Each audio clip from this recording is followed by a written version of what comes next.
Okay, so this is it. This is the big boy, the final piece of the puzzle. Let's go! For those of you just joining me, I have been slowly making my way through Peter Jackson's The Lord of the Rings trilogy for the first time ever, and I have so far displayed an amusing level of ignorance. Are Mordor and Mount Doom the same place? It's incredible that Peter Jackson had the foresight to reference a popular meme all the way back in 2001. I don't know a whole lot about the movies since I've never really dipped my toes in, so I just thought, what the hell, let's just watch them with the kind of foreknowledge I would have had back in 2001, aka none. My only regret so far? This. Whenever the elves are speaking, I'm sorry, I'm really sorry, but some of this is just nonsense. A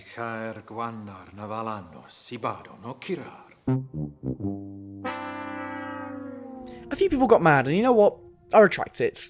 Kinda. Because I do think the actual Elvish language is awesome. That wasn't the dialogue I meant. I meant all this hope bull. It's so corny, come on. Why do you linger here when there is no hope? There is still hope. I didn't tell the editor of this video, my good friend and rings aficionado Mr. Harry Bagg, which elf scene I wanted to use to illustrate my point, and I never actually told him it wasn't the right line. So yeah, it's just permanently wrong in the last video, I'm sorry. Anyway, let's get started. Oh wait, since people keep asking me, yes, I am watching the theatrical editions for these videos. Why would I start with the extended editions? Even if those films are the definitive versions, even if that's the cut Mr. Peter Jackson prefers, that's not what came out in the first place. I think if you're already a fan of this stuff, the extended editions seem more enticing, but when you're not a big fantasy fan already, you haven't seen any of the original trilogy, and each one is 3 hours a piece on a theatrical runtime, yeah, that's a lot to contend with. But, put down your pitchforks. I do plan on watching the extended editions, I just wanted to get the theatrical viewings done first, so that I can come into the longer versions knowing exactly what's been added. If you guys want a fourth bonus video on what I thought of the extended editions, let me know, because I'd be up for doing that. I've enjoyed this little series, it's been something different for me.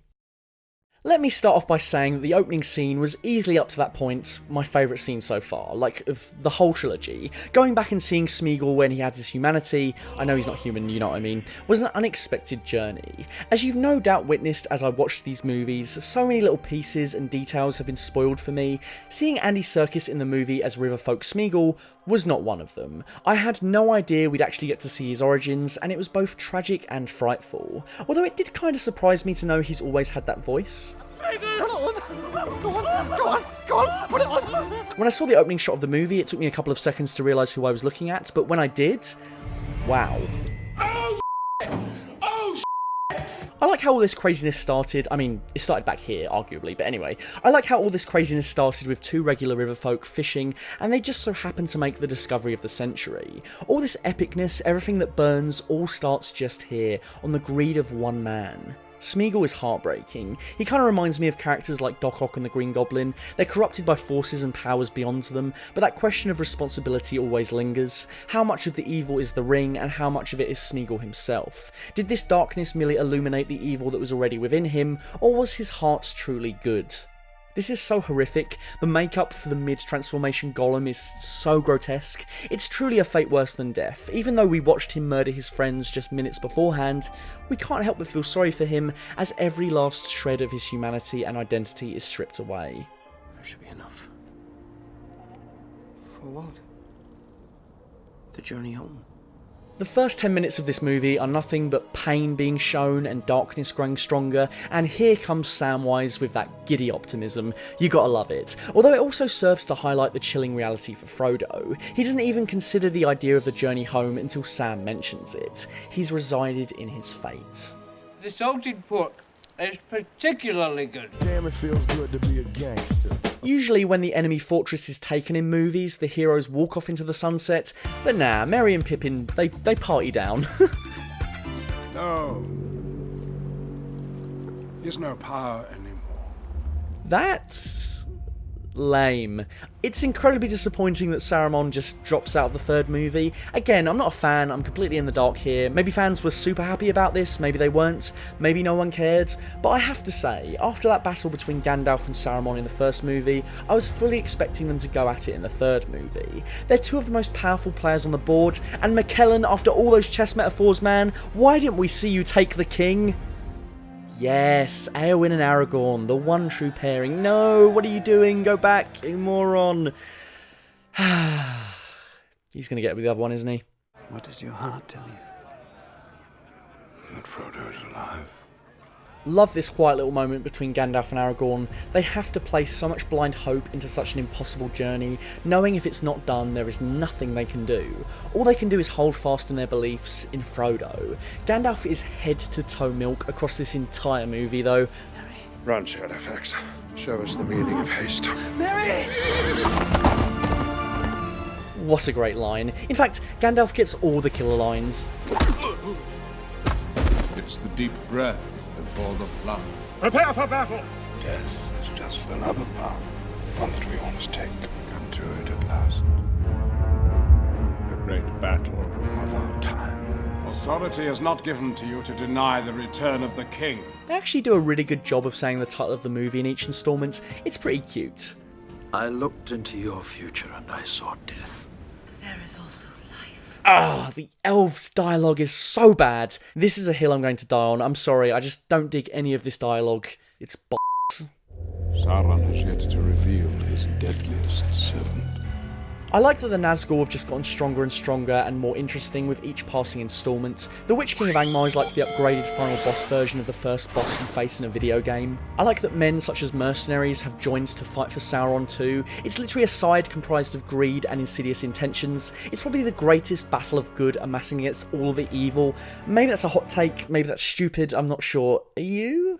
The secret is there. With all due respect, Mr. Gollum, that noise. Look how steep it is! What is this, free solo? It's cool that characters can be so many miles apart, but they can have simultaneous reactions to events. McKellen loves his chess analogies. The board is set. The pieces are moving. In chess, the pawns go first. I said in my Rogue One essay that sending transmissions are boring and anti-tension, and a few people told me they disagreed. One person even mentioned this moment, stating that the lighting of the beacons was an example of an exciting transmission. But I feel like if anything, this proves my point. Yes, it is a transmission of sorts, but it's only exciting because we have a visual reference point. Seeing the flames alight across the land one after the other is not only visually stunning, but we can track the transmission. I thought I'd die fighting side by side with an elf. What about side by side with a friend? This moment is cool, but it's that time again. Welcome back to the third and final instalment of Legolas Has No Character.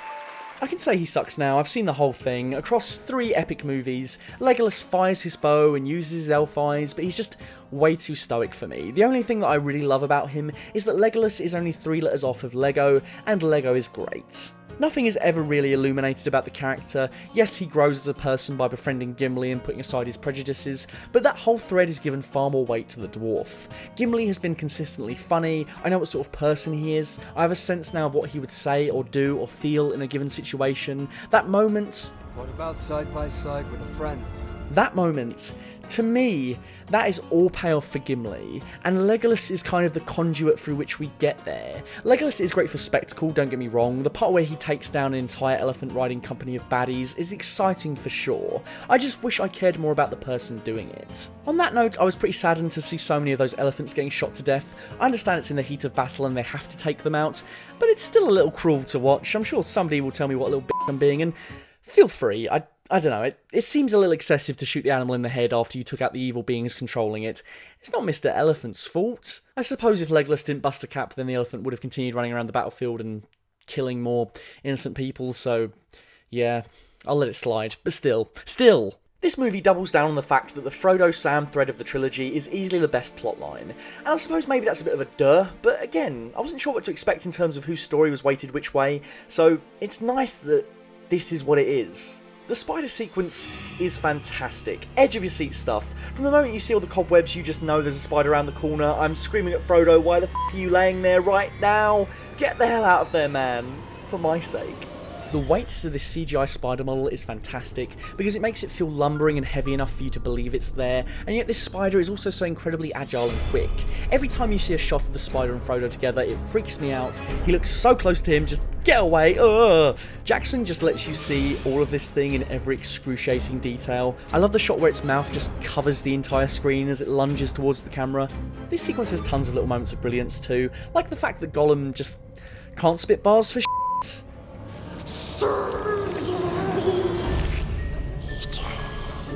The perfect touch of levity before we're promptly reminded this hulking spider is thirsting for Frodo and he can't move. And just when you think it's all over, that was unpleasant. Again, none of this you can barely see the monster malarkey. Oh boy, do you see it. Every agonising second. But I've got to come clean. I have some bias here because I hate spiders. I can't stand them, don't like looking at them, thinking about them. Ugh.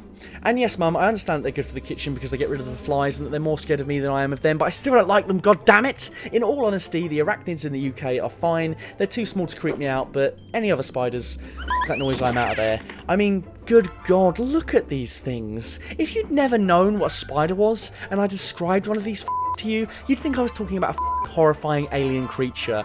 8 eyes, 8 limbs, fur everywhere, and they paralyse you and then feed on you later?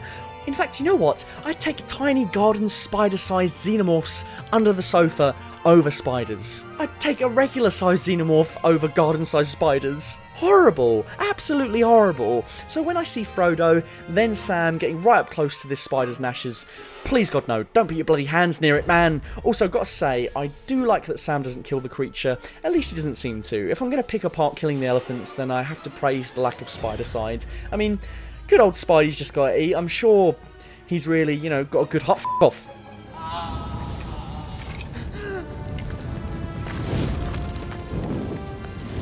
This whole Denethor death is insane. First he tries to torch his one son, then Pippin pushes him aside, then Gandalf uses his horse to kick the motherfucker into the flames, then he realises Faramir is alive, whilst he's casually burning on the pyre himself, and then he charges all the way off the edge of the city.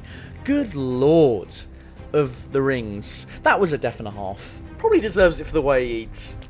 Oh, God. I am no man. Eowyn versus the Witch King, hell yes! Of course she defeats him, she's a tank and easily the best female character in the whole trilogy. Not that the series offers too many to choose from.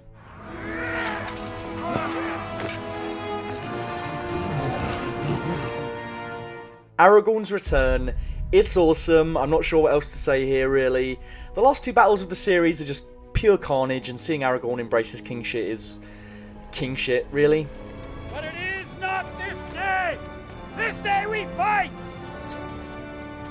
But even as all hell comes down, even as the ultimate battle is being waged, it still comes down to the fate of 2 courageous hobbits so very, very far away from home. Do you remember the taste of strawberries? The taste. Strawberries. In the end, it had to be Sam. He finally gets to have a proper go at Gollum for all those comments, that little shit. Although thankfully, at the very end, Frodo manages to stave off the darkness of the ring for just long enough to push it off the edge with Gollum in tow. Lovely. I love that Gollum is happy in the end. He couldn't give a f*** that he's hurtling towards his doom. In that moment, he was reunited with his love. I really want to know what Pippin was recalling there. Yeah, and then Gandalf kicked Denethor right into the flames. It was actually murder now that I think about it. Aragorn is perfect to be king because he has no illusions of grandeur. He is a man equal to all those he fights with. This day does not belong to one man, but to all. Yes, there are seemingly multiple endings, and I do think it could have finished on any one of them, but this complete ending just kind of encapsulates, to me, the feeling that I got from watching this trilogy. It does things its own way. It is committed to having the breathing room to tell the story it wants to tell. If we have to have a 20-minute extended ending sequence to cap off an epic 9-hour trilogy, then so be it. And in my opinion, it's better for it. It could have just ended with everybody jumping around, laughing, a happy ending for all, but it's far stronger to suggest that even when the ring is destroyed, its power still remains in the hearts of men, and it's bold to suggest that time doesn't mend all wounds. There are some things that time cannot mend. Some hurts that go too deep. I'm so used to stories suggesting that everything will be okay eventually, that the passage of time can cure pretty much anything, and of course, we know that's not always true, but it really struck a chord with me seeing that notion in such a big, expansive, family-friendly fantasy movie. This went way more Manchester by the Sea than I was expecting. It's always gonna be broken. But I know yours is broken too. You naturally presume the story is going to come to a close when the evil is physically vanquished, but I love that we catch up with the Hobbit 4 years later to delve into the pain it caused him. And then he basically dies? Holy shit. I guess Frodo made the decision to join the ship when he heard Bilbo ask after the ring, knowing that no matter what would happen, no matter how many years might pass, it would always be a part of him. Any chance of seeing that old ring of mine again? That's f***ing heartbreaking for both of them. I'm sitting there thinking about poor little Martin Freeman, Bilbo. No, Bilbo, no. It'll be okay. Stop thinking about the ring while you're still young. Don't grow old. Still obsessed with its unfathomable power? No. But hey, at least Bilbo got to reach old age. Frodo doesn't even live a full life. The ring takes everything away from him. I was honestly gobsmacked that Frodo decided to essentially pass away with the others. He does die, right? That's what this is supposed to be, isn't it? I've seen countless random lines and moments from memes and clips all over the internet for the better part of 20 years, but I have never seen this ending. I had no idea Frodo would get such a bittersweet ending. The ending I assumed in my head was all the little hobbits jumping up and down on his bed. That's the studio ending, right? Where's my warm and cozy studio ending? Give it to me. I want it back. But yeah, in short, this really blindsided me. This wasn't the ending I thought I wanted, but it was way better than anything I could have conceived in my head whilst watching the movie. And it's at this point where I can stop and take a step back. With all 3 movies done and dusted, I can look upon the story with the full perspective. Whilst there's surely some things I didn't love, and it certainly hasn't converted me to a fantasy aficionado, I can't deny that these movies were an incredibly special experience. These are undeniably driven by a directorial vision that exudes an infectious passion for the source material, and the result is a bold and confident singular expression. Some movie sequels might have the same team behind them as the original film, but no sequels feel as much of a direct continuation to the first instalment like Towers and King do. That's in no small part due to the fact that they were filmed back to back, of course, but I think it would be disingenuous to assume that's the sole reason for this. These pictures feel like one big, massive movie because of how meticulously they were made, because of the performances that stayed consistently terrific throughout, the production design, the music, all of it. Watching these felt like a big deal to me. I feel like I've freaking ticked off a lifelong task that needed completing. Now no longer will I be told, "What do you mean you haven't seen Lord of the Rings?" And that is a good feeling, even if the ending broke my heart. I guess maybe I should do a video on the extended editions when I get a chance to watch them.